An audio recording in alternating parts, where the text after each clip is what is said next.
أن يتخذوا عبادي من دوني أولياء إنا أعتدنا جهنم للكافرين نزلا قل هل ننبئكم بالأخسرين أعمالا الذين ضل سعيهم في الحياة الدنيا وهم يحسبون أنهم يحسنون صنعا أولئك الذين كفروا بآيات ربهم ولقائه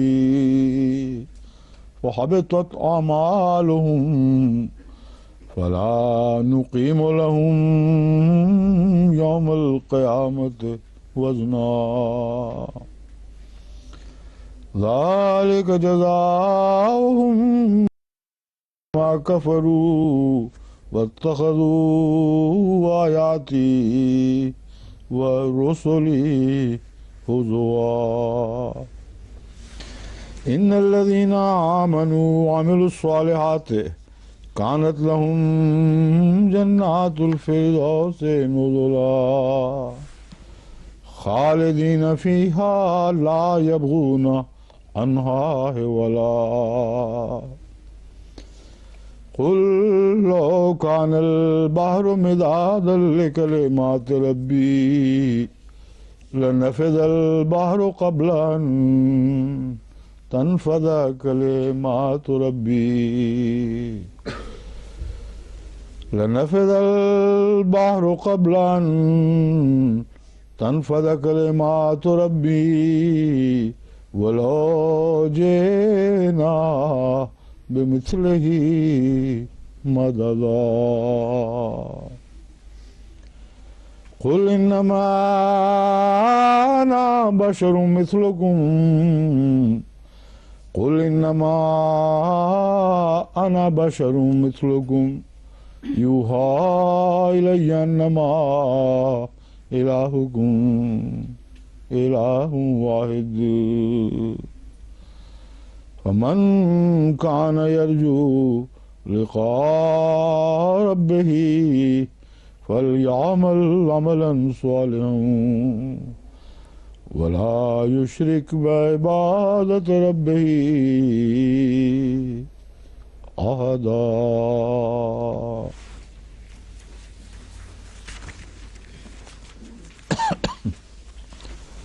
ويسألونك عن ذي القرنين قل ساتلو علیکم منہ ذکرا. وہ تجھ سے ذوالقرنین کے متعلق پوچھتے ہیں. قل ساتلو علیکم منہ ذکرا، تو کہہ دے کہ میں اس سے متعلق ابھی بات چھیڑتا ہوں. ذکر سے مراد یہاں بات چھیڑنا ہے. وہ کون تھے جو ذوالقرنین کے متعلق پوچھا کرتے تھے؟ یہ ابھی یہ سوال ہے. کیوں جی پتہ ہے؟ تفسیروں میں یہاں سے عام طور پر آگے گزر جاتے ہیں، اور جہاں تک میں نے غور کیا ہے یہ پہلو تشنا رہ جاتا ہے کہ وہ تھے کون لوگ جو ذوالقرنین کے متعلق پوچھا کرتے تھے، اور ان کا ذوالقرنین کا تصور کیا تھا، کن بائبل کی یا دوسری پیشگوئیوں پر مبنی تصور تھا، اور وہ آن حضرت صلی اللہ علیہ وآلہ وسلم سے اس کے متعلق کیوں پوچھتے تھے. اصحاب کہف کے متعلق بھی پوچھا کرتے تھے، ذوالقرنین کے متعلق بھی پوچھا کرتے تھے. اکثر ایسے امتحان لینے والے یہودی ہوا کرتے تھے جنہوں نے اپنی کتب سے بعض اہم تاریخی واقعات کا ایک تصور باندھ رکھا تھا، اور وہ آن حضرت صلی اللہ علیہ وآلہ وسلم سے امتحان کی خاطر پوچھتے تھے، علم طلب کرنے کی خاطر نہیں. اور دیکھتے تھے کہ آیا اس کو وہی باتیں معلوم ہیں کہ نہیں جو ہماری کتب میں لکھی ہوئی ہیں، اور واقعتاً خدا اس کو بتا رہا ہے یا اپنی طرف سے باتیں گھڑ رہا ہے. ان کا پوچھنا یا نہ پوچھنا اس لحاظ سے بالکل بے معنی ہے کہ جب جواب دیا گیا ان سوالات کا جو وہ کیا کرتے تھے، جس کی ابھی ہم نے جستجو کرنی ہے. وہ تحقیق کر کے تو پھر پتہ کریں، مرکز وہ سنتے ہیں خود ہی بھیج دیں گے. لیکن ایک بہت ہی اہم چیز یہ ہے کہ یہ مضمون تو خدا نے بیان کرنا ہی کرنا تھا، تو اس لیے ان کا جواب نہیں ہے جو وہ پوچھ رہے تھے. حقائق سے پردہ اٹھایا جا رہا ہے کہ ذوالقرنین کی حقیقت کیا ہے، کون سے اہم تاریخی واقعات اس سے ہیں جن سے بڑی بڑی قوموں کے لیے ایک موڑ کی حیثیت ہوگی. ان واقعات کے نتیجے میں بڑی بڑی قوموں نے جو اپنی راہیں بدلیں یا مختلف موڑ اختیار کیے، ان پر روشنی پڑے گی. اور ذوالقرنین کے ذکر میں کون کون سی پیشگوئیاں مضمر تھیں جو حضرت اقدس محمد رسول اللہ صلی اللہ علیہ وسلم کے متعلق تھیں، اور وہ آئندہ کھلنے والی ہیں. اس لیے وہ سوال ہمیشہ ماضی کے متعلق کرتے تھے، اور جو جواب دیا جا رہا ہے یہ تقریباً تمام تر مستقبل سے تعلق رکھتا ہے، سوائے اس حصے کے جو پہلے بعض تاریخی واقعات پر روشنی ڈال کر پھر آگے بڑھ جاتا ہے اور آئندہ زمانے کے ذکر شروع ہو جاتا ہے. تو قل ساتلو علیکم منہ ذکرہ، یہاں سے اب قرآن کریم کا بیان شروع ہوگا کہ وہ کون ہے. اب ہم اس کا ذکر شروع کرتے ہیں. انا مکننا لہ فی الارض وآتیناہ من کل شیء سببا، ہم نے اسے زمین میں بہت تمکنت بخشی تھی. وآتیناہ من کل شیء سببا، اور ہم نے اسے ہر چیز کے ذرائع مہیا فرمائے تھے. سبب رستے کو بھی کہتے ہیں، رسی کو، ذریعے کو پکڑ ایک چیز سے دوسری طرف منتقل ہونے کا ذریعہ، اور اسباب زندگی جس کو کہتے ہیں، ساری ضرورتیں جس سے اعلیٰ مقاصد حاصل ہو سکتے ہیں. تو سبباً یہاں نکرے میں ہے. من کل شیء سببا سے مراد ہے ہر بات میں اس کو بہت ہی عظیم الشان ذرائع مہیا فرمائے تھے جن کے ذریعے وہ اپنے مقاصد کو پا لیتا. فَأَتْبَعَ سَبَبًا، اب یہاں سببہ سے مراد ظاہری رستہ بھی آ گیا ہے. اس نے ایک راہ کی پیروی کی، ایک رستے پر چل پڑا. اور یہ مضمون بیک وقت دونوں صورتوں پر اطلاق پاتا ہے. روحانی ذرائع اختیار کرتے ہوئے کسی مقصد کی پیروی کرنا، اور دنیا کی جو بنی ہوئی راہیں، معروف راہیں ہیں، ان کو اختیار کرتے ہوئے کسی علاقے کی جستجو کرنا اور کسی خاص مقصد کی خاطر کسی طرف جانا. یہ ہے فَأَتْبَعَ سَبَبًا. تو اس نے وہ رستے جو ہم نے اسے بتا رکھے تھے ان میں سے ایک رستے کو پکڑا اور اس کے پیچھے چل پڑا. فَأَتْبَعَ سَبَبًا، اس پر وہ چل پڑا اور جستجو کرنے لگا. یہ ذوالقرنین جو تاریخ میں واقعتاً ایک ایسے وجود سے تعلق رکھتا ہے جو یعنی واقعتاً تاریخی وجود کے طور پر قرآن کریم پیش فرما رہا ہے. یہ ذوالقرنین اور ہے، اور وہ ذوالقرنین جس کا آئندہ مستقبل میں پیشگوئیوں کے تعلق میں ذکر ہے وہ اور ہے. اور اس ذوالقرنین کے حوالے سے دراصل میرے نزدیک بلا شبہ حضرت اقدس محمد رسول اللہ صلی اللہ علیہ وآلہ وسلم ہیں، جو مختلف زمانوں کو جوڑنے والے مختلف عظیم مذاہب کے سنگم پہ کھڑے ہیں. اور ایک دور، بلکہ سارے انبیاء کا دور ختم ہوتا ہے اور ایک نیا دور شروع ہوتا ہے. اور اسلام نے جس طرح مقدر تھا کہ پیروی کرے، کبھی ایک طرف بڑھے کبھی دوسری طرف بڑھے، پھر وہاں جا کے رک جائے، پھر واپس آئے تو پھر ایک اور رستہ اختیار کرے.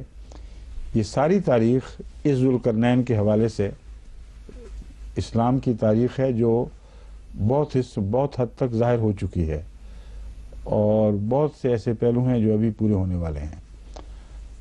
تو ذوالقرنین کی اہمیت جو ہے وہ دراصل حضرت صلی اللہ علیہ وآلہ وسلم کے دور میں ہونے والے عظیم واقعات سے تعلق رکھتی ہے.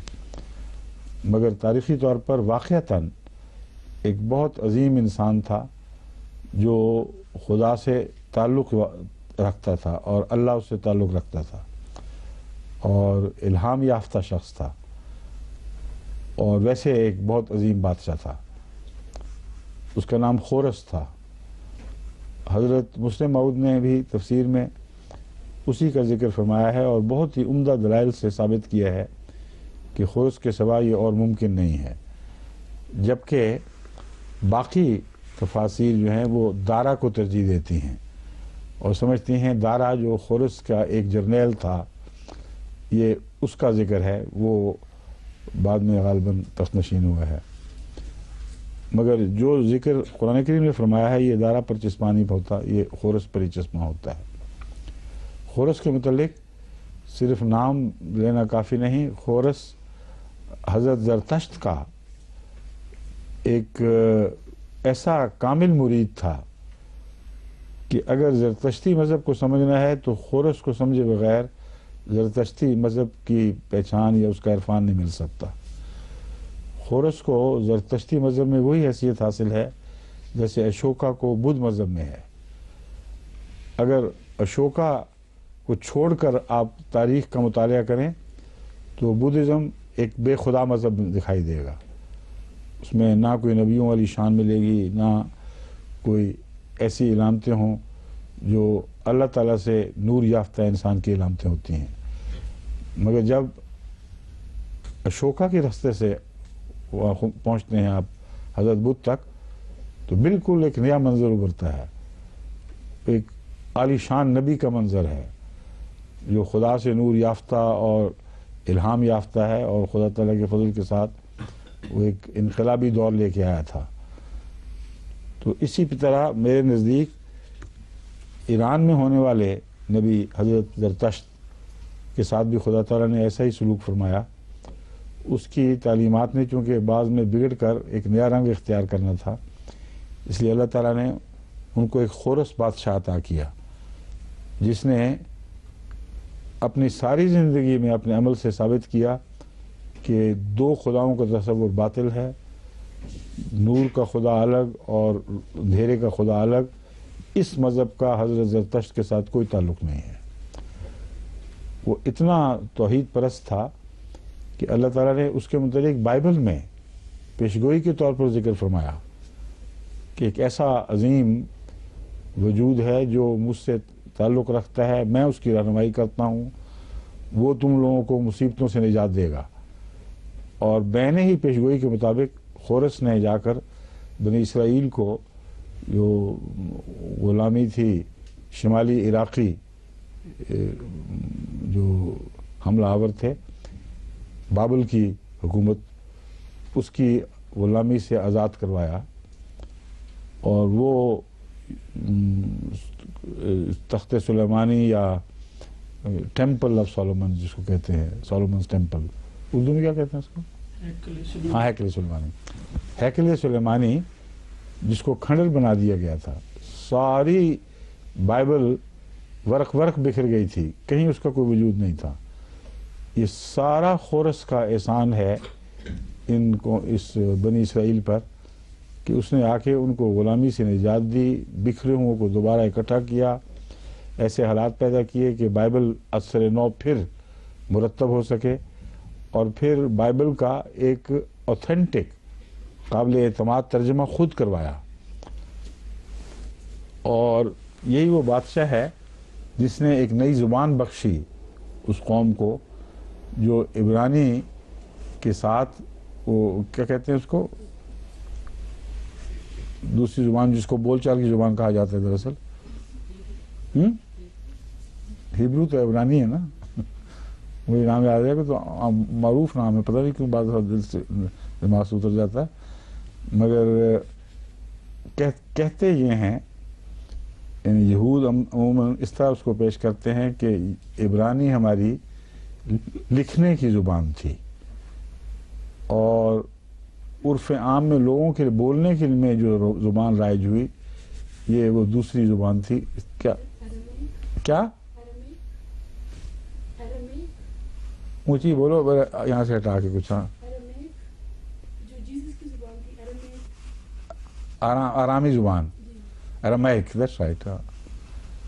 جیسس کی زبان نہیں تھی، وہ وہی زبان جس کا میں ذکر کرنے والا ہوں کہ دراصل خورس نے دی تھی.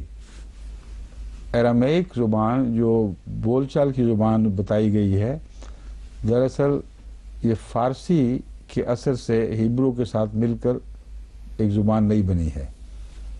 اور ارامائک کو ایک خاص اہمیت یہ حاصل ہے کہ خورس بادشاہ نے یہودی ماحول سے ہٹا کر اپنے ایک بہت بڑے عالم کے سپرد یہ ذمہ داری کی کہ وہ عراق میں بیٹھ کر بائبل کا ایک مستند ترجمہ کرے. اور وہ جو ترجمہ ہے وہ اصل بائبل کے قریب ترین ہے ابھی تک، اور محفوظ ہے، اور اس کو شاذ کے طور پر مغربی محققین کوٹ کرتے ہیں، کیونکہ جہاں بھی اختلاف ہے پرانے بائبل کے بیان میں اور قرآن میں، وہ ترجمہ قرآن کے قریب تر ہے. اس لیے اس کا نام رکھا ہوا ہے تورگم. اصل میں جو ہے ترجم، فارسی لفظ ترجمہ سے بنا ہوا ہے، تو جس کو وہ تورگم کہتے ہیں اس کو پس پش ڈالا ہوا ہے اور پھینکا ہوا ہے ایک طرف. حالانکہ اس کے اب جرمنوں نے اس کی توجہ کی اور اس کے ایسے اچھے مستند ترجمے کیے جن سے آگے پھر انگریزی میں بھی ہوئے ہیں. تو ہم نے وہ اکٹھے کر لیے ہیں اور بعض اسکالرز اب اس پہ غور کر رہے ہیں. مقابلہ وقت لگے گا، مگر جتنی چیزیں میرے سامنے اب تک آئی ہیں ان میں وہ ترجم یا تورگم کا جو ورشن اس کا بیان ہے وہ بلا استثناء دوسرے بائبل کے نسخوں کے مقابل پر قرآن کے قریب تر ہے. تو یہ بھی خورس کا ایک بہت بڑا احسان ہے کہ اس نے ایک ایسا ترجمہ پیچھے چھوڑا جو اس سے پہلے بدلی ہوئی چیزوں کا تو محافظ نہیں ہو سکتا تھا، ان کو تو اپنے اصل پر لوٹا نہیں سکتا تھا، مگر جو کچھ بھی باقی بچ گیا تھا اس کا بڑی صحت سے ترجمہ کیا گیا ہے. اور ارامائک زبان بھی یہ دراصل فارسی اور ہیبرو یعنی عبرانی کے آپس میں جوڑ سے بنی ہے، اور یہ غلط ہے کہ محض بولنے کی زبان تھی. اس کا ترجمہ وہ ارامائک میں ہی ہے جو لکھا ہوا جو میں بتا رہا ہوں. بس یہ ہے وہ ذوالقرنین جس کو اتنی عظمت حاصل ہے تاریخ میں کہ دنیا کے مورخین نے کبھی کسی بادشاہ کو، خواہ وہ مشرق کا ہو یا مغرب کا ہو، ایسا خراج تحسین پیش نہیں کیا جتنا خورس کو کیا گیا ہے. کوئی بادشاہ بھی ان کی پکڑ سے اور منفی تنقید سے نہیں بچ سکا، مگر خورس کے متعلق یہ اپنے قلم اٹھا لیتے ہیں تنقید میں آ کے. کہتے ہیں اگر کوئی تکمیل کا تصور ہو سکتا ہے بادشاہت میں، اگر وہ کوئی انصاف کا حیولہ ہو سکتا ہے، وہ خورس تھا. اس نے نہ مذہب کا اختلاف دیکھا، نہ قوموں کا اختلاف دیکھا، نہ رنگ کا، نہ نسل کا. ہر ایک کے ساتھ اس نے کامل انصاف کا سلوک کیا ہے اور بہت بڑا محسن تھا انسانیت کا. وہ خورس ہے جس کا ذکر ذوالقرنین کے طور پر یہاں ایک حقیقی بادشاہ کے طور پر ملتا ہے. اس پہلو سے حضرت صلی اللہ علیہ وآلہ وسلم کے لیے جس مثال کو چنا گیا ہے اس سے بہتر ممکن نہیں تھی. پہلے موسیٰ کے ساتھ شروع ہوا سفر، اس پر ہم پہلے گفتگو کر چکے ہیں، اور اب جو آئندہ کی پیشگوئیاں ہیں وہ خورس کے حوالے سے کی جا رہی ہیں جس کی عظمت کا میں بیان کر چکا ہوں. بائبل میں وہ اصل پڑھے تو آپ حیران رہ جائیں گے کہ کیسی صفائی کے ساتھ وہ عظیم شان پیشگوئی لفظاً خورس کے حق میں پوری ہوتی ہے. اور یہ ثبوت ہے اس بات کا کہ وہ ڈوئلسٹ نہیں تھا. بائبل کی پیشگوئی ایک دو خداؤں کے تصور والے انسان پر پوری ہو ہی نہیں سکتی تھی. وہ اتنی واضح ہے کہ میرا بندہ تھا، مجھ سے رہنمائی حاصل کرتا تھا، یہ الفاظ ہیں. وہ بنی اسرائیلی نہیں تھا، نہیں یعنی ہوگا، وہ اور قوموں میں سے ہوگا، اور یہ اس کی صفات ہیں، میں اس سے کلام کروں گا. یہ اتنی واضح پیشگوئی کسی ڈوئلسٹ کے متعلق ممکن ہی نہیں اس لیے میں نے جو یہ بات تمہید باندھی تھی کہ خورس کو وہی مقام حاصل ہے زرتشتی مذہب میں جو ان کو حضرت اشوکا کہنا چاہیے، بہت ہی بزرگ انسان، وہ بھی اپنی بادشاہت میں بہنی ویسی شہرت رکھتے ہیں۔ ہندوستان یا مشرقی تاریخ میں اشوکا جیسا بادشاہ کبھی نہیں پیدا ہوا، کامل طور پر منصف، علم کا دل دادا، علم کی حفاظت کرنے والا، اور وہی وہ ہے جس نے افغانستان میں بھی کتبے لگوا دیے تھے اور بنی اسرائیلیوں کو مخاطب کر کے ان کو بدھا کا پیغام دیا ہے، اس لیے کہ حضرت عیسیٰ علیہ السلام نے وہاں ظاہر ہونا تھا۔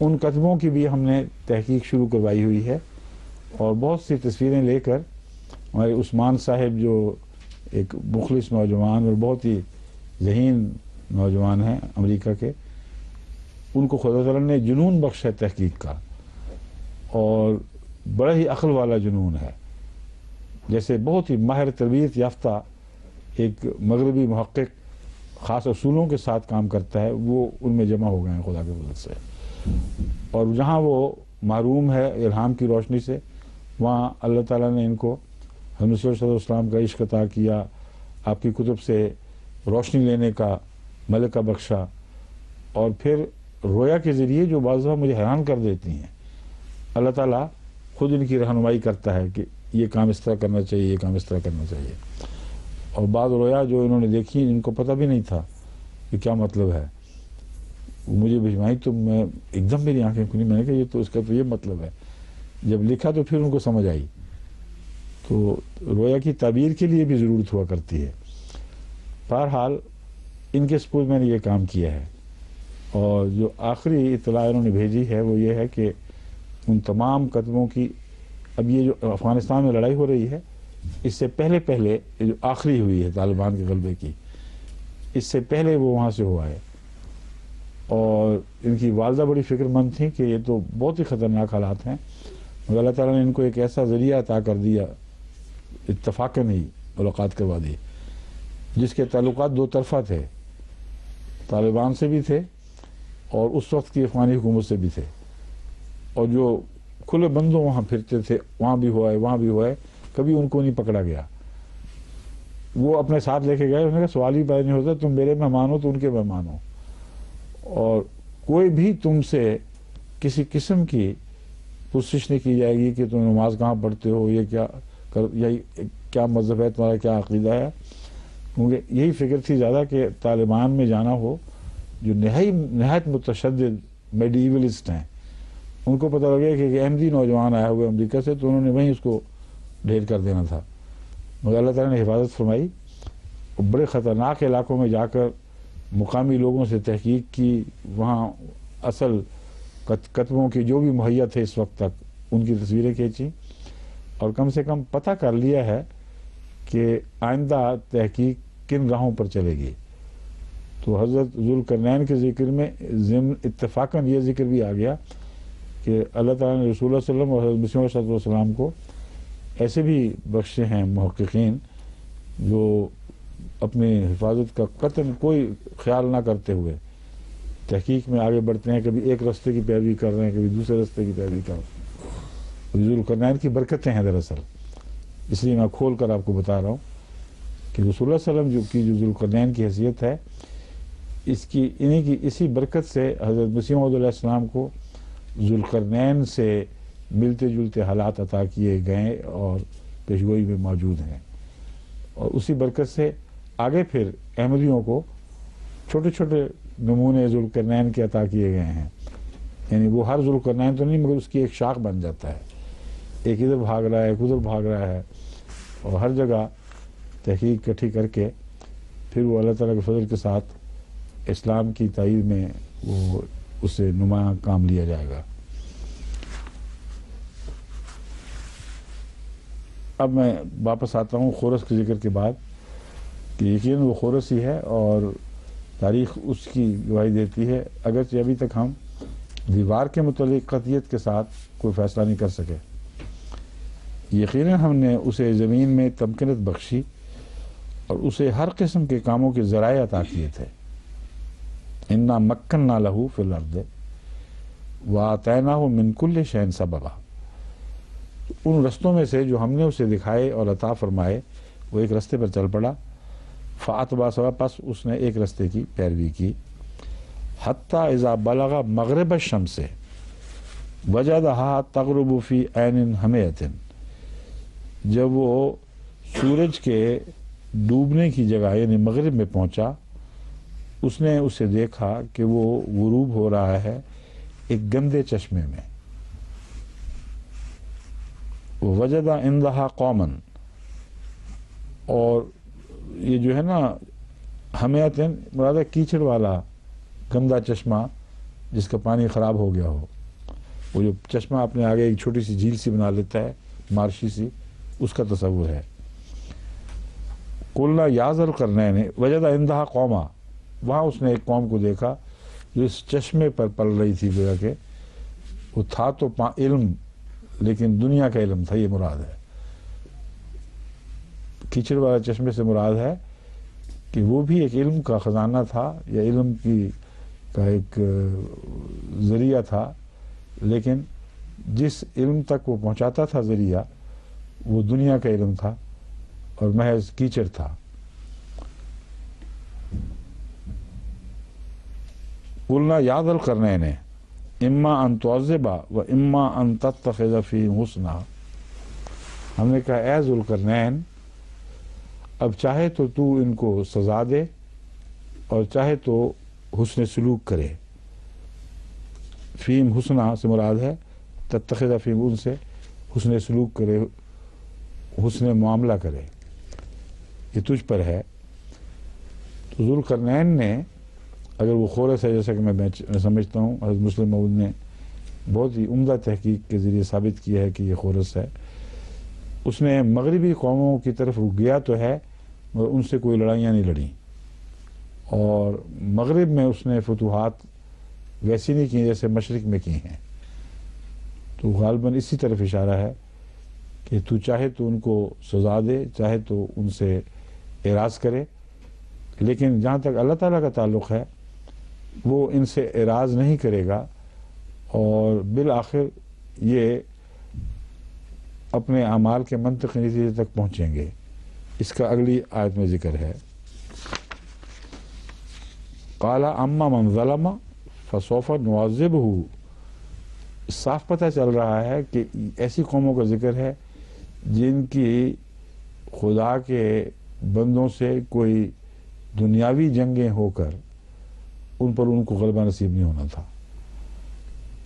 یہ پیشگوئی ہے اصل میں۔ ذوالقرنین کو یہ کہا گیا ہے تم پہنچو وہاں، کچھ قریب پہنچ جاؤ، سرسری جھڑپیں تو ہو سکتی ہے لیکن طاقت کے ذریعے ان مغربی قوموں کو جو گندے پانی کے چشمے پر پل رہی ہیں ان کو مغلوب نہیں کیا جا سکے گا، اور یہ حقیقت ہے۔ آج تک کی تاریخ یہی بتا رہی ہے، ان کے حملوں کو جو ناکام بنایا گیا ہے وہ دفاعی طور پر ان کو ناکام کیا گیا ہے۔ جب انہوں نے مسلمانوں کے لیے خدا تعالیٰ نے جو حفاظتی دیوار بنائی تھی سلطان صلاح الدین اور سلطنت قسط الدنیا کی، اس دیوار کو یہ توڑ نہیں سکے تھے۔ خدا تعالیٰ نے ایک عرصے تک مسلمانوں کے لیے حفاظت کا سامان کیا تھا، مگر وہ دفاعی تھیں، اس کو توڑ کر اگر کبھی مغرب میں کچھ رسائی ہوئی ہے تو وہ اندلس کی حکومت کو ہوئی ہے، مگر وہ آگے جا کر فرانس کے حد تک جو اصل مغرب شروع ہوتا ہے، کیونکہ اسپین جو ہے وہ دونوں طرف کے درمیان کا علاقہ ہے، وہاں پہنچ کر اس کو واپس کر دیا گیا، اور اندلس کے بادشاہ یعنی مختلف وقتوں میں مختلف خدا تعالیٰ نے جرنیل بخشے ان کو کلیتاً پھر مغربی دنیا سے باہر نکال پھینکا گیا، اور اسپین سے بھی بالآخر مکمل انخلا ہو گیا۔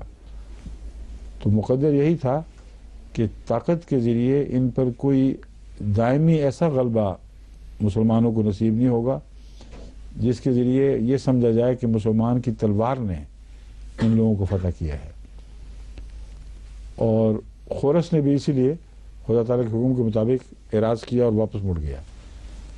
یہ اس لیے ضروری تھا کہ اسلام پر سب سے زیادہ خوفناک الزام تلوار کے زور سے دین پھیلانے کا ہے، اور یہ الزام سب سے زیادہ شدت سے مغربی دنیا کی طرف سے اٹھایا گیا ہے۔ اس لیے مجھے یقین ہے کہ یہ حکمت ہے اس میں کہ اللہ تعالیٰ نے ان قوموں کو تلوار پکڑا دی ہے کہ تم تلوار سے جو چاہو کرو، اسلام کو مٹانے کی کوشش کرو، اسلام کے نظریات تبدیل کرنے کی کوشش کرو، مگر ہمارے سچے بندے، مولویوں کی بات نہیں ہو رہی، اللہ کے بندوں کی بات ہو رہی ہے، وہ تمہارے مقابل پر تلوار لے کر نہیں اٹھیں گے، کیونکہ سب سے زیادہ جس سے غلبے کی توقع ہو سکتی تھی وہ عیسیٰ علیہ السلام ہیں۔ یعنی وہ جب اپنی دوسری بعثت میں مسیح موت کے طور پر آئیں گے، اس وقت یہ خیال ہو سکتا تھا کہ وہ ان قوموں کو فتح کریں۔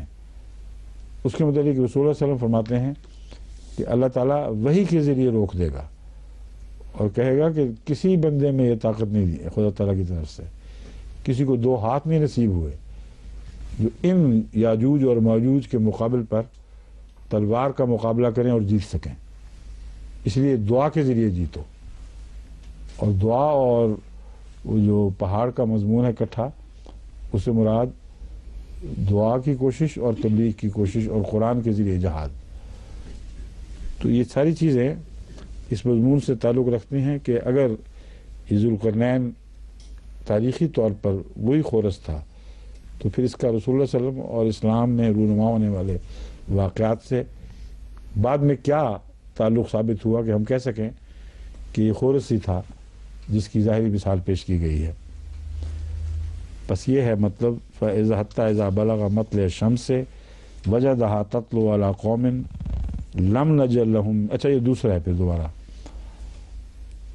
یہ خدا کی طرف سے اعلان ہے کہ جہاں تک ظلم کا تعلق ہے، سوف نعذبہ ثم یرد الی ربہ فیعذبہ عذابا نکرا، ان قوموں پر دو عذاب مقدر ہیں، ایک دنیا کا عذاب اور ایک آخرت کا، اور دونوں کا معاملہ خدا تعالیٰ نے اپنے ہاتھ میں لیا ہے، اور مسلمانوں کو اس میں اعلی کار نہیں بنایا، اور اب تک کی تاریخ یہی ثابت کر رہی ہے اور آئندہ بھی یہی ہوگا کہ اللہ تعالیٰ کی تقدیر کے نتیجے میں یہ آپس میں متصادم ہو کر پگھلیں گے یا منہدم ہو جائیں گے، اور پھر ان کا جو عروج ہے وہ نمک کی طرح پگھل جائے گا، جیسا کہ حدیث میں حضرت صلی اللہ علیہ وسلم نے پیشگوئی فرمائی ہے۔ لیکن وَأَمَّا مَنْ آمَنَ وَعَمِلَ صَالِحًا، لیکن ان میں سے بھی بہت سے ایسے ہو سکتے ہیں، ہوں گے جو ایمان لائیں گے اور عمل صالح کریں گے، تو خدا کو کسی قوم سے تو دشمنی نہیں، کسی رنگ سے تو کوئی نہ تعلق ہے، نہ اس سے کوئی بودھ ہے، بلکہ خدا کو عمل صالح کو دیکھتا ہے۔ بس جہاں عذاب کا وعدہ کیا وہاں ساتھ ہی یہ انصاف کا اعلان بھی فرما دیا کہ ان قوموں سے نعوذ باللہ خدا تعالیٰ کو کوئی دشمنی نہیں، ان میں سے ہر ایک شخص جو نیکی اختیار کرے گا اس کا اجر خدا تعالیٰ پر ہے، اس کو کسی پکڑ کا کوئی خطرہ نہیں۔ فَلَهُ جَزَاءٌ الْحُسْنَى، اسے بہت اچھی جزا دی جائے گی۔ وَسَنُقُولُ لَهُ مِنْ أَمْرِنَا يُسْرًا، اور ہم اس کے متعلق آسانی کا حکم دیں گے۔ اب آسانی کا حکم دینے سے مراد ہے کہ خدا فرشتے ان کی راہیں آسان کر دیں گے، طلب علم کی بھی اور دوسری بھی، اور معلوم ہوتا ہے کہ آئندہ ان قوموں میں سے جو مسلمان ہوں گے خدا کے فضل سے، ان پر ایسی سختی نہیں ہوگی، ایسا تشدد نہیں ہوگا جیسا کہ دوسری جگہ ہوتا رہا ہے اور ہوا کرتا ہے۔ تو ایک معنی یہ بھی ہو سکتا ہے نقول لہ من امرنا یسرا، تو ہم حکم دیں گے کہ ان سے حسن سلوک کیا جائے، نرم طریقے اختیار کیا جائے۔ ثم اتبع سببا، پھر یہ باتیں بیچ میں جیسا جملہ مترجم ہے، خدا تعالیٰ کی طرف سے یہ فرمان ہیں جو خورس کو بتائے گئے یا نہیں بھی بتائے گئے، تو اس مضمون پر روشن ڈالنے کے لیے قرآن کریم نے یہاں رکھ دیے۔ اب واپس خورس کی طرف یا ذوالقرنین کی طرف مضمون رجوع کرتا ہے۔ ثم اتبع سببا، میں نے کہا وہ گھڑی کہاں رکھی ہوئی آپ نے جو میں نے کہا تھا رکھنی چاہیے یہاں ہمیشہ، نہ وہ چھپی ہوئی ہے نہ ظاہر ہے، آئندہ سے اب چھوڑ دیں، نہیں ایسی جگہ سامنے وہاں لٹکنی چاہیے یا بیچ میں، اس کے آگے اصل میں سب سے اچھی ہے جگہ. یہ جو 2 کیمرے لگے ہوئے ہیں نا، ان کی 3 جو شاخیں نیچے اتر رہی ہیں جن پر یہ قائم ہے، ان 2 کے درمیان اس کو لٹکا دینا آئندہ. ٹھیک ہے، اب چھوڑ دیں بے شک، تاکہ جب نظر پڑے تو بغیر اونچی جائے یا بغیر نیچے جائے سامنے دیکھ سکے. شکریہ. کیا وقت ہے اب اس گھڑی پر؟ 20 منٹ رکھتے ہیں. ہاں 20 منٹ رکھتے ہیں پروگرام. اچھا. پھر وہ ایک رستے پر چل پڑا، حتیٰ اذا بلغ مطلع الشمس، یہاں تک کہ جب وہ شمس کے طلوع ہونے کے علاقے میں پہنچا، وجدہا تطلع علی قوم لم نجعل لہم من دونہا سترا. وجدہا تطلع علی قوم، اس نے دیکھا سورج کو کہ ایک ایسی قوم پر طلوع ہو رہا ہے، لم نجعل لہم من دونہا سترا، کہ جن سے پرے یا جن سے ورے کوئی روک نہیں تھی جو دفاع کر سکے ان کا. ستر کہتے ہیں دفاعی روک کو، یعنی پردے کو، کپڑے کو بھی ستر کہا جاتا ہے، مگر اس مضمون میں جہاں قوموں کا ذکر چلے وہاں ان کے کپڑے مراد نہیں بلکہ دفاعی روک مراد ہے. لم نجعل لہم من دونہا سترا، دونہا میں ان سے پرلی طرف مراد ہے اول طور پر. ان سے پرے کوئی روک نہیں تھی کہ لوگ ان پر حملہ آور ہوں تو وہ بچ سکیں. اور دونہا کا مضمون دراصل دونوں طرف چلتا ہے، یہ دیکھنے والے کے زاویے کی بات ہے. اس لیے ان کے زاویہ نگاہ سے نہ ان کے سامنے روک تھی نہ پیچھے روک تھی، کیونکہ اگلا مضمون یہی ظاہر کر رہا ہے کہ وہ گویا ننگے پڑے ہوئے تھے. کوئی بھی طاقتور دشمن آگے سے یا پیچھے سے حملہ آور ہونا چاہے تو ان پر حملہ کر سکتا تھا. کذالک، یہی تھی صورتحال. وقد احطنا بما لدیہ خبرا، اور جو کچھ بھی ہم نے اس کے پاس تھا اس کی خبر کا پوری طرح احاطہ کیے ہوئے تھا، کہ ہم احاطہ کیے ہوئے تھے. یہاں خبر کا احاطہ کرنے سے کیا مراد؟ جو اس کے پاس تھا مراد ہے احطنا بما لدیہ، جو اس کا حال تھا اور جو اسے پیش آیا. یہ دونوں باتیں بما لدیہ کے ترجمے میں ممکن ہیں. تو اصل ہے جو کچھ بھی اس کا حال تھا، جو کچھ بھی اس پر گزرا، اس کے ماجرے کا اللہ تعالیٰ پوری طرح احاطہ کیے ہوئے ہے. اور اس کی خبر میں سے جو تمام سچی خبریں ہیں وہی بیان ہوں گی، اور سب سے زیادہ قابل اعتماد بیان قرآن ہی کا ہے، باقی سب باتیں کہانیاں اور قصے ہیں. حتیٰ اذا بلغ بین السدین، کیا ایک آیت چھوٹ گئی ہے، ثم اتبع سببا، وہ دیکھ کر واپس آتا ہے، پھر ثم اتبع سببا، پھر ایک اور راستہ اختیار کر لیتا ہے.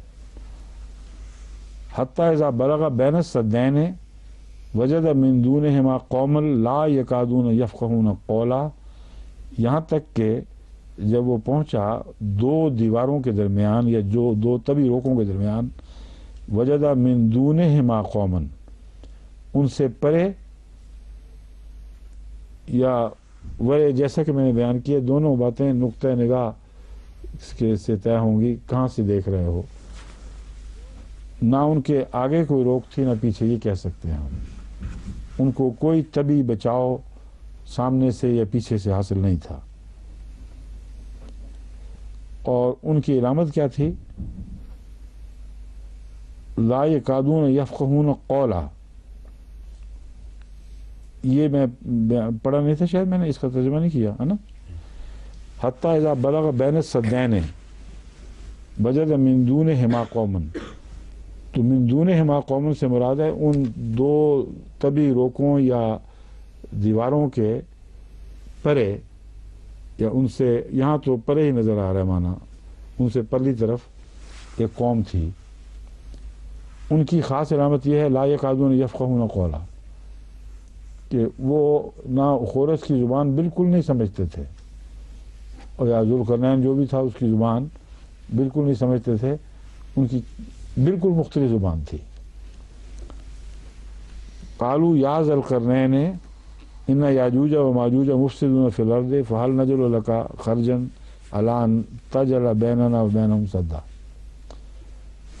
اب ورے اور پرے کی جو بحث میں نے اٹھائی ہے اس کا اس آیت سے تعلق ہے، کیونکہ ذوالقرنین کا دو بستیوں سے بھی، دو زمانوں سے بھی تعلق ہے، دو قسم کی قوموں سے بھی تعلق ہے، اور اب یاجوج اور ماجوج کھل کر سامنے آ گئے ہیں۔ یہاں خورس سے مطالبہ کرنے والی قوم نے یہ کہا تھا کہ ہمیں یاجوج اور ماجوج سے خطرہ ہے، اگر ان کے پرے روک نہیں ہے کوئی دفاعی تو یاجوج اور ماجوج پھر مشرق کی قومیں ہیں، اور مغرب میں بسنے والی قوموں کی حفاظت ہو ہی نہیں سکتی اگر مشرق میں ان کے لیے دیوار بنا دی جائے۔ اس لیے دونوں ہاتھ سے مراد ان کے سامنے یا ان کے پیچھے مراد ہے، جس طرف سے بھی ان کو ضرورت تھی دفاع کی اس طرف سے دفاع مہیا نہیں تھا۔ وہ ضرورت اس آیت میں واضح کی ہے کہ ان کو مغرب سے تھی، اور وہ ان قوموں میں جو ان کو قرآن کریم نے یاجوج اور ماجوج بتایا ہے، حدیث میں جن کے نقشے آئے ہیں، خوب کھل چکے ہیں کہ وہ کون لوگ ہیں۔ وہ عیسائی قوموں کی جو ترقی یافتہ صورت ہے، جب اس نے دو حصوں میں بٹ جانا تھا اور مشرقی طاقتوں اور مغربی طاقتوں میں تقسیم ہونا تھا، اس وقت یاجوج ماجوج ابھرتے ہیں۔ بس جوج روس کو بھی جس طرح بائبل نے مخاطب کیا، پتہ چلتا ہے کہ روس اور اس کے گرد ہونے والے قومی اجتماع جس نے غیر معمولی طاقت حاصل کرنی تھی، وہ ایک ذوالقرنین کی وہ یاجوج ماجوج کی ایک شاخ ہے اور ایک مغربی شاخ۔ ان میں فرق صرف یہ رہ جاتا ہے کہ دونوں عیسائیت کے بچے ہیں، لیکن ایک نے دہریت اختیار کر کے زیادہ باغیانہ رویہ اختیار کرنا تھا، اور دوسرے نے مذہب سے تعلق قائم رکھنا تھا۔ لیکن دوسری طرف باغیانہ رویہ اختیار کرنے والوں نے انصاف کی خاطر یہ کام کرنے تھے، بغاوت ان کی ظاہری طور پر انصاف کے خلاف احتجاج کے طور پر ہونی تھی، اور جو مغربی دنیا کا معاشرہ یا ان کی اقتصادیات ہیں، ان میں خود اپنے ہی ملک کے باشندوں اور دیگر قوموں پر ظلم کے ایسے طریق جاری رہے جن کا دراصل رد عمل تھا جو اشتراکیت پیدا ہوئی ہے، لیکن وہ خود پھر اسی راستے پر چل پڑے اور بالآخر خود اپنی قوم پر ہی ظلم کرنے لگ گئے، اور غیر قوموں سے بھی ان کے اقتصادی رابطے انصاف پر قائم نہیں رہے۔ تو یہ یاجوج ماجوج ہیں، یہ سارے کے سارے ان دیواروں سے مغرب کی طرف ہیں جن دیواروں کو محققین سمجھتے ہیں کہ یہ خورس نے یا ذوالقرنین نے بنوائی، یا دفاع کی خاطر کبھی بھی بنائی گئیں کسی کی طرف سے۔ یہ وہ پہلو ہے جس پر میں نے کہا تھا کہ میں مزید تحقیق کروا کے آپ کو بتاؤں گا۔ اس لیے یہ جو صورت ہے سورہ کہف، یہ اتنی مشکل ہے بعض پہلوؤں سے کہ جب تک اس کے ترجمے پر تفصیلی روشنی نہ ڈالی جائے اس وقت تک ترجمے کا کچھ سمجھ نہیں آئے گی۔ اس لیے اگرچہ تفسیر کی کلاس نہیں ہے، اور اگر تفسیر کی جائے تو بہت ہی زیادہ وقت چاہیے، یعنی 1-2 گھنٹوں کی بات نہیں رہتی، پھر ہفتوں مہینوں کی بات ہوگی۔ اس لیے یہ نہ سمجھیں کہ میں راستہ چھوڑ کر تفسیر کی طرف جا چکا ہوں، ترجمہ ہی آپ کو پڑھانا ہے، مگر وہ ترجمہ جو سمجھ ہی نہ آئے کہ کیا کہہ رہا ہے، کن لوگوں کی باتیں کر رہا ہے، میرے نزدیک وہ ترجمہ ہے ہی نہیں۔ ایک دفعہ اس کا پس منظر سمجھ آ جائے، دماغوں پر نقش ہو جائے، پھر آپ ترجمہ پڑھیں، پھر آپ بے شک تفسیر میں نہ جائیں، وہ ترجمہ خود بخود آپ پر مختلف مضامین کھولتا چلا جائے گا۔ اب جو میں نے تحقیق کروائی ہے، ایک میں نے آپ سے ذکر کیا تھا، 2 ہیں امکانات۔ ایک دربند کی دیوار جو روس کے مشرقی علاقے میں ہے، USSR کے، اور وہ ان قوموں سے تعلق نہیں رکھتی جن کو یاجوج ماجوج کی شاخ کہا جا سکے، کیونکہ روسی جو عیسائی مذہب سے پیدا ہونے والا روس ہے وہ روسی طاقت اس کی مظہر ہے، یاجوج ماجوج کا ایک حصہ ہے، لیکن وہ مشرقی ممالک جن پر زار نے قبضہ کر لیا، جن میں بھاری تعداد مسلمان ممالک کی تھی، ان کو یاجوج ماجوج کا حصہ قرار دینا جائز نہیں، بلکہ برعکس صورتحال ہے۔ بس وہی دیوار ہمارے پیش نظر رہ سکتی ہے جو دیوار روس میں بسنے والے ان مغربی لوگوں سے حفاظت کی خاطر بنائی گئی ہو جو وقتاً فوقتاً مشرق پر یورش کرتے ہوں۔ دوسری وہ دیوار ممکن ہے جو چین میں مختلف وقتوں میں بنائی گئی، اور وہاں بھی بظاہر میرا خیال تھا کہ مغرب سے مشرق کی طرف حملے ہوئے ہیں، لیکن جب تحقیق کی ہے تو مشرق میں وہ تھوڑے ہیں، یعنی منگولین سے ان کو خطرے ہوتے تھے، زیادہ تر شمال میں پھیلے ہوئے ہیں۔ ایک کاش سی بنی ہوئی ہے جو شمال سے پھر مغرب میں آ کر کچھ دیر کے بعد رک جاتی ہے۔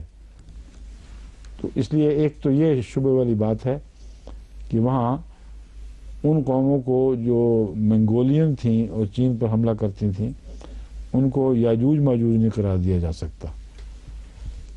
دوسری بات یہ ہے کہ جب ہم نے تحقیق کرائی تو پتہ چلا کہ یہ دیوار خورس کے زمانے سے پہلے سے بننا شروع ہوئی ہے، اور 600 اور 7ویں صدی قبل مسیح میں اس کا آغاز ہو چکا تھا، اور اس کے متعلق یہ خیال کہ گویا ایک ہی ڈائنیسٹی، ایک ہی شاہی خاندان نے شروع کی ہے اور آخر تک پہنچا دی ہے، یہ بالکل وہم ہے، اس کا تاریخی حقیقت سے کوئی تعلق نہیں۔ سب سے پہلی جو دیوار بنائی گئی وہی شمالی حصے کے ایک ٹکڑے میں بنائی گئی، جس کی لمبائی بیان ہی تو مجھے یاد نہیں مگر 600-700 میل تک تھی، جو بہت بڑی لمبائی ہے۔ حیرت انگیز بات ہے کس طرح وہ دیوار بنائی گئی، مگر تاریخ سے پتہ چلتا ہے کہ نسل بعد نسل قومیں اس پر کام کرتی رہی ہیں، اور بالآخر وہ دیوار تیار ہوئی، اور ان قوموں کو جو چین کے اس حصے میں تھے ان کو شمالی حملوں سے نجات مل گئی۔ اس کی دیکھا دیکھی پھر مختلف ڈائنیسٹیز نے مختلف دیواریں بنانی شروع کی، اور بالعموم اسی طرز تعمیر کو ملحوظ رکھا ہے، اور وہ پھر دیواریں آپس میں جڑتی چلی گئیں۔ جو مرکزی حکومت ایک بڑی طاقت کے طور پر ابھری ہے، چین کو اکٹھا کرنے والی طاقت کے طور پر، دیوار بھی اس اجتماعی ضرورت کو پورا کرنے کے لیے بڑھائی گئی، یہاں تک کہ مختلف ٹکڑوں میں جو دیواریں بنائی گئی تھیں انہوں نے دونوں طرف سے بڑھنا شروع کیا، اور ایک ایسی دیوار بن گئی جو ایک تاریخی عجوبوں میں سب سے زیادہ عظیم عجوبہ ہے، کیونکہ اس کی جو تحقیق شدہ کل لمبائی ہے وہ 10,000 چینی کلومیٹرز ہے، جو ہمارے انگریزی کلومیٹر کے تصور کے لحاظ سے بین ہی 5,000 کلومیٹر بنتی ہے۔ یہ درمیانی حصے کی جو اہم دیوار ہے یہ وہ ہے، جس کا مطلب ہے کہ اگر 10,000 ہے تو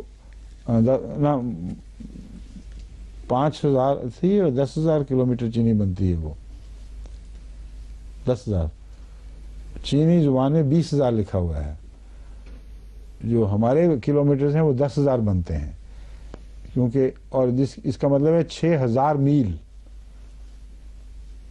اب آپ تصور کریں کہ 6,000 میل دیوار کتنی بڑی ہوگی، اور یہ دوہری دیوار تھی جس کے اوپر رتھ چل سکتے تھے، گھوڑے دوڑ سکتے تھے، اور جس پر جگہ جگہ برج بنائے گئے تھے، اور اس دوہری دیوار میں دونوں طرف سیسا پگھلا کر یا لوہا پگھلا کر مختلف دھاتوں کے ذریعے اسے محسوس کیا گیا تھا، زیادہ مضبوط بنا دیا گیا تھا، اور پہاڑوں پر بھی چڑھی ہے، بڑے بڑے بلند پہاڑوں پر، اور کم سے کم جو اس کی اونچائی تھی وہ اسے قائم رکھا اس نے. وہ قریباً 18 فٹ اونچی ہے. مسلسل اس کی جو اونچائی ہے 18 فٹ کی، اور کم سے کم وہ 14 فٹ کے قریب چوڑی بنتی ہے. میں چیک کر کے پھر دوبارہ آپ کو صحیح بتا دوں گا. تو یہ وہ دیوار ہے جو 6,000 میل تک چلی ہے. اب تصور کریں ذرا کہ کتنا بڑا گھیر ہے اس کا. اس دیوار کے ساتھ جو قلعے بنائے گئے، اس دیوار کے ساتھ جو دوسری تعمیرات کی گئیں، ان کے متعلق چینی محققین نے، جو میتھمیٹیشنز ہیں، انہوں نے یہ کیلکولیٹ کیا ہے کہ اگر 6 فٹ اونچی اور یا 10 فٹ اونچی، مجھے اب ایگزیکٹ یاد نہیں، پھر بتا دوں گا، اور 1 میٹر چوڑی دیوار ان اینٹوں سے بنائی جائے جو بنی ہیں، تو زمین کے گرد 20 مرتبہ وہ دیوار گھوم جائے گی. بین ہی کتنی ہے وہ میں پھر آپ کو چیک کر کے بتاؤں گا، لیکن جو مجھے یاد رہ گیا ہے سرسری پرانے مطالعے سے وہ یہی ہے. پرانا مطالعہ نہیں، جو تحقیق چینی صاحب نے میرے سامنے رکھی تھی. پرانا مطالعہ تو مجھے پوری طرح یاد نہیں تھا، سرسری باتیں یاد تھیں. چینی صاحب کو اللہ تعالیٰ، ہمارے عثمان چینی صاحب کو جزا دے، انہوں نے بڑی محنت کر کے یہ سارے قوائف دوبارہ میرے سامنے رکھے ہیں. کچھ مجھے پہلے علم تھے جو یاد ہو گئے، کچھ بالکل نئے ہیں جن کا مجھے پتہ بھی نہیں تھا. تو یہ جو دیوار کا حساب ہے یہ نیا ہے. یہ کتنے میل ہے، کتنے چکر لگاتی ہے، وہ چکر پڑھ کے دماغ کو چکر آ جاتے ہیں. اس لیے میں پھر وہاں ٹھہرا ہی نہیں، میں آگے نکلا ہوں. اتنا بڑا کام ہے. اور جو ٹکڑے، آخری جو دیوار ہے جو اس وقت ہمیں محفوظ دکھائی دیتی ہے، سب سے زیادہ بہتر حالت میں ملتی ہے، یہ بھی غالباً 600-700 میل تو ہے. بہت ہی حیرت انگیز ہے اس کی لمبائی بھی، جو اس وقت انٹیکٹ حالت میں ہے. اور اسے تعمیر کرنے میں 200 سال لگے تھے، اور کتنے لاکھ مزدوروں نے مسلسل کام کیا ہے اس کا سارا ریکارڈ موجود ہے. تو 200 سال تک نسل بعد نسل اس قوم نے محنت کی ہے، پتھر گھڑے ہیں اور دیوار بناتی چلی گئی ہے. جس کا مطلب یہ ہے کہ یہ عارضی کوئی دفاعی عارضی خطرہ نہیں تھا، بلکہ ایک دائمی حالت تھی خطرے کی. اور اس دیوار کے بنانے کے دوران حملے بھی ہوتے ہوں گے، اسے توڑنے کی بھی کوشش کی جاتی ہوگی، مگر اتنی وزنی چیز ہے، اتنی حیرت انگیز طور پر ٹھوس ہے کہ زیادہ نقصان نہیں پہنچتا تھا. پھر جنگی حالت بدلی، پھر امن کی حالت میں دیوار شروع ہو گئی. تو ذوالقرنین کا وہاں تک پہنچنا یہ ابھی تحقیق طلب ہے.